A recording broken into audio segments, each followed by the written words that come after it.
ఈశాయ నమః. ముందు భాగంలో నిమిచక్రవర్తి వశిష్ఠ మహర్షి ఒకరికొకరు విదేహులుగా అవ్వమని శపించుకోగానే శరీరాన్ని త్యజించి విదేహుడైన నిమి మహారాజు నుండి జనక వంశం ఎలా మొదలైందో తెలుసుకున్నాం కదా. ఇప్పుడు నిమి శాపం కారణంగా విదేహుడైన వశిష్ఠ మహర్షి విషయం ఏమైందో తెలుసుకుందాం. ఈ విధంగా శరీరాన్ని కోల్పోయిన వశిష్ఠుడు బాధపడుతూ తన తండ్రి అయిన బ్రహ్మకడకు వెళ్లి జరిగిన వృత్తాంతమంతా చెప్పి తదుపరి కర్తవ్యాన్ని తెలుపమని ప్రార్థించాడు. అప్పుడు బ్రహ్మ వశిష్ఠునితో, దివ్య తేజస్వి వశిష్ఠ, అమోఘమైన నీ దివ్య తేజస్సుని మిత్రావరుణులయందు ప్రవేశపెట్టు.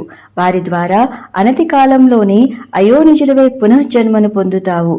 ధర్మనిరతుడివై మున్ముందు ప్రజాపతి పదవిని సైతం అలంకరిస్తావు అని అన్నారు. అప్పుడు వశిష్ఠుడు బ్రహ్మ ఆదేశానుసారం మిత్రావరుణులయందు చైతన్య రూపంలో ప్రవేశించాడు. 12 ఆదిత్యుల్లో ఒకరు ఈ మిత్రుడు.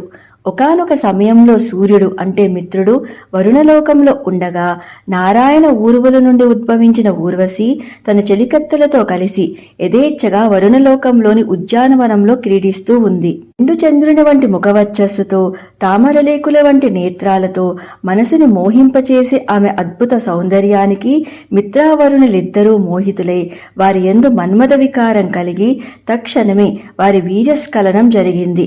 అద్భుతమైన అగ్నిశిఖలాగా ప్రజ్వరిల్లుచున్న ఆ అమోఘ రేతస్సును, ఆ దివ్య తేజస్సును దైవ సంకల్పంతో ఒక కుంభం నందు ఉంచారు ఇద్దరు. అనతి కాలంలోనే ఆ కుంభం నుండి 2 విప్రులు బ్రహ్మ తేజస్సుతో వెలిగిపోతూ ఆవిర్భవించారు. వారు దివ్య తేజస్ సంపన్నులు, బ్రహ్మతో సమానులు. మొట్టమొదట ఆ కుంభం నుండి దివ్య తేజస్సుతో ప్రకాశిస్తూ అగస్త్య మహర్షి ఆవిర్భవించగా అటుపిమ్మట ఆవిర్భవించింది పూజ్య వశిష్ఠ మహర్షి. ఇద్దరు అయోనిజులుగా కవల ఋషి సోదరులుగా ఉద్భవించారు. కుంభం నుండి ఉద్భవించారు కాబట్టి కుంభ సంభవులు కాగా, మిత్రావరుణుల ద్వారా కవల ఋషి సోదరులుగా ఆవిర్భవించారు కాబట్టి మైత్రావరుణి అన్న పేర ప్రసిద్ధి చెందారు. వశిష్ఠ మహర్షికి ఇది 2వ జన్మ. ఈ జన్మలో వశిష్ఠ మహర్షి అరుంధతిని పెళ్లి చేసుకుని ఇక్ష్వాకు వంశ కుల గురువుగా తిరిగి తన బాధ్యతను స్వీకరించారు. శ్రీరామచంద్రునికే గురువు కాగలిగిన మహా తేజస్వి బ్రహ్మజ్ఞాని వశిష్ఠ మహర్షి.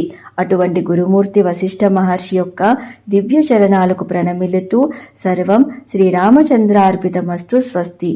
Please to like, share and subscribe. Krishna Sakhi.